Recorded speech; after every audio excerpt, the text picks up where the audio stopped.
Hi guys, my name is David Schaefer with Schaefer Slab and Design Company. I'm about to start a new project for the wife and myself, a dining room table. I've made a lot of tables, have not made one for myself, which is a little embarrassing, but I need to make a dead blow mallet, or I want to make a dead blow mallet, um, to help me continue down this path of hand cut joinery.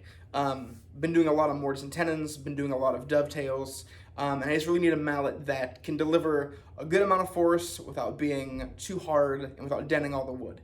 Um, so I'm going to go about showing you how to do that, or how I did it, with what I have available. I hope you enjoy.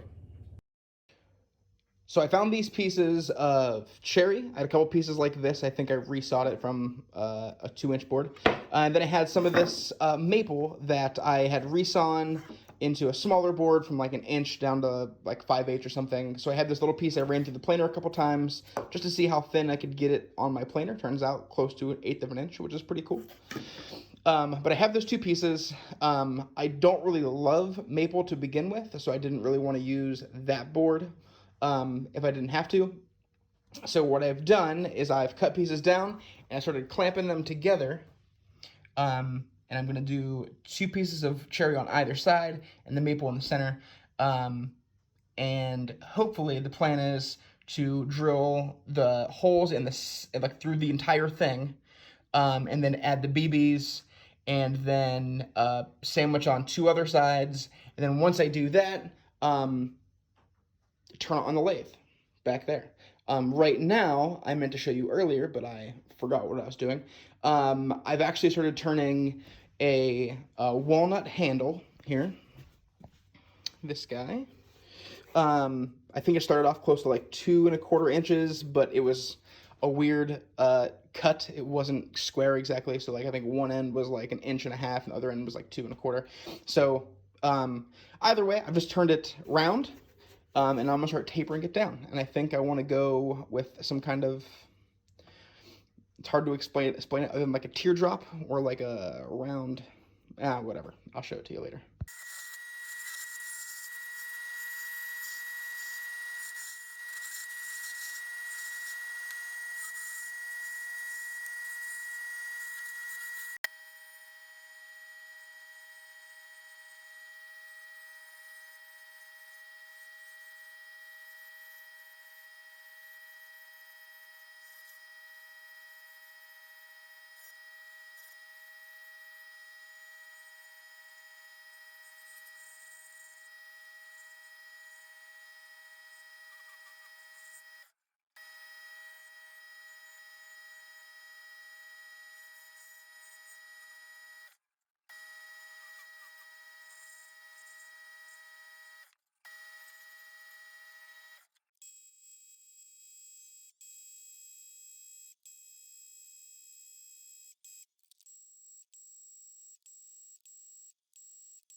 Okay, so the cool thing about turning in general is that you can sand and you can apply your finish and your polish and all that kind of stuff while it's turning, which just makes it absolutely awesome. So, and also because you're doing that, you're exposing it to a lot of heat, which to me at least, and maybe this is just me, really helps it feel like it oxidizes a little bit. What I mean, like it makes it look like a little more, um, I don't know, vintage, authentic, old timey. something like that. Either way, this is kind of the look I was going for. I got a little carried away with some of these lines down here. Not a huge fan of those, but hey, I'll know it's mine, I guess. So now that it's here, I'm just gonna leave that. I'm just gonna cut it off with a saw, and I just need to part this off and try not to damage it when it does that. So that's it. So that is our piece now. So that's what we got. Got some cherry with a piece of maple in the middle. So at the very least, if this all goes wrong, I've at least done that today. Okay, so I have cut it out, and now I've put in 2 holes. These are 3/4 inch holes, and we did this because it's already pretty thick. It's like 1.5 inches thick. I think that's gonna be plenty of weight for the weights. So we'll see. We're getting there. Okay. This is the mallet head. It is now glued up. I have screws through the centerpiece here, the maple and the cherry, and then I just couldn't resist, and I ended up putting Paduke on the outside because I've had it for a long time, haven't used it. I used it for one project for some Christmas presents, but other than that, that's pretty much all it's been used for. So now I have my blank. The BBs are already inside, so after this, I'm gonna let it sit overnight because it's gonna be under a lot of stress on the lathe. So tomorrow morning we will come out and we will get this chucked up, and we'll take off the edges probably because it's a lot of mass, a lot of weight, and then we'll turn it and we'll see how that goes. But as of right now, I have the handle done right there. I think just maybe that might look pretty all right. Don't know if it's gonna look great, but it'll look all right. So yeah, that's where we are for now. Okay, so off camera, I've already cut the blank down to size, kind of getting the ends off, took off the sharp corners, so on the top of the square, and then I've already turned it around because I couldn't control myself. I was just a little too excited, and I just was in the shop or garage just for a moment and decided it was going to happen. So here's where I'm at. Okay, so as you can see, the blank's all together. It's been turned around. This line right there is my center line, and then I think I've already marked 2 more marks there. I'm not sure if you can see it there and there. Those are going to be, they're 2 inches apart, but 1 inch off center, each one of them. And I think I'm going to use with a shallow cove into the center, and then I'm going to taper the ends just a little bit. It's already slightly tapered. I'm not sure if you can see that either, but just a little bit. I just wanted a little bit more because then I'm going to cut angles on the side at the miter saw when this is all done. So I have a little bit of relief when I swing the hammer. So yeah, I'll show you that in a moment.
So what I'm doing here is I've set up the drill press fence appropriately, so that's using the center line from the maple, which has been my center this entire time.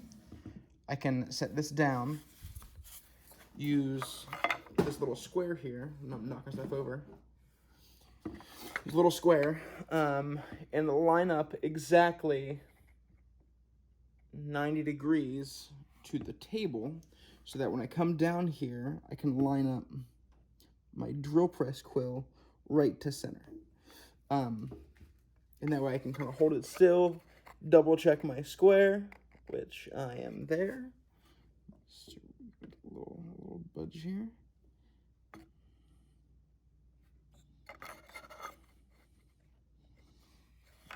Hold it tight, kick on the drill press.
Okay, so got the handle all turned out, as you can see. You know, got it all nice and pretty. Drilled the hole in it, and after I drilled the hole, I went ahead and made a small chamfer because I made it's a taper coming out of the handle, so I wanted it to fit as tightly as possible while still, you know, appearing to be seamless. So I just made a small chamfer right there on the inside. I'm not sure if you can see it. It's not super pretty. I wasn't able to get a router bit in there. Didn't want to risk another power tool inside there, understandably.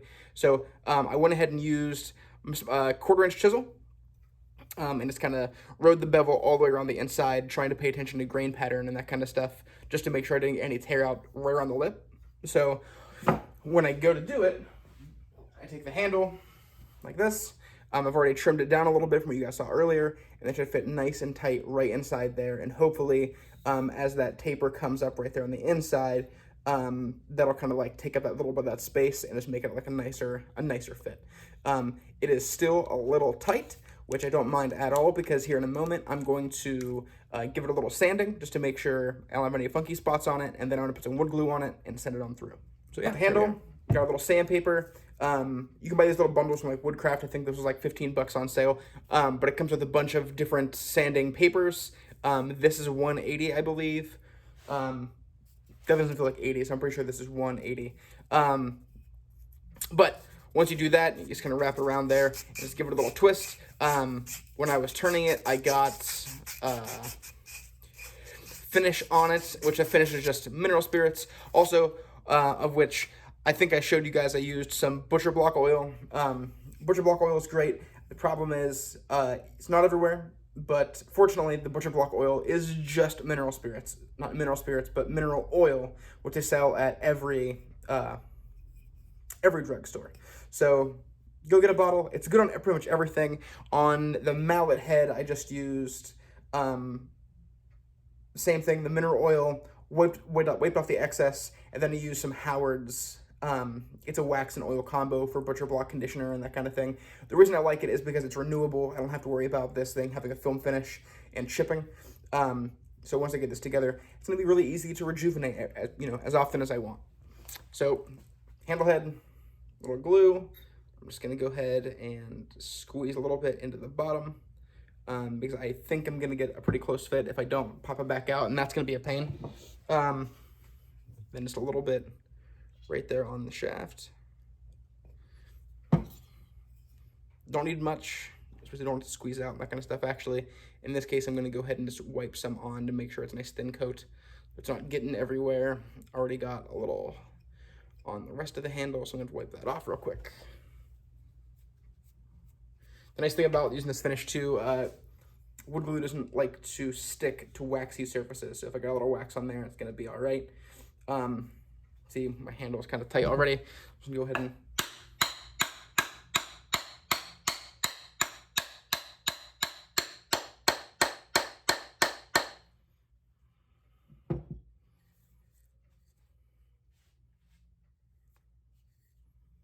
not as tight as I want it. So I'm gonna see if I can get it back out right now, and that's not gonna happen at all. There is the mallet as a whole. Ooh. You hear that? Got some BBs in there, and man, that thing hits hard. So yeah, there we go. Got it all done. Last thing to do is just add some leather to it and maybe give it one more wax and clean it up a little bit just from the assembly. But other than that, that's it. So we are all wrapped up. Got the mallets, got this mallet all assembled, got the leather on it right there. Kind of lucked out. That's just what I had on hand from another little craft project at home. It matched the walnut very nicely, so this is actually all pretty good. It all looks like it's supposed to be together. Man, this thing really hits hard. Those BBs definitely carry a lot of force. Really happy with the way it turned out. I did not put leather on this side, only because the leather I had on hand is kind of thin, and for woodworking and for knocking furniture parts together, you really want to have something thick and dense to kind of compress so you're not going to dent the wood. So we'll see how that one turns out. If it doesn't turn out so well, then I'll go ahead and get some thicker stuff and add on there. But yeah, there she is. Nice and purty. Nice and purty. Thank you guys so much for watching. If you liked it, like the video, and I appreciate you so much. Have a good day.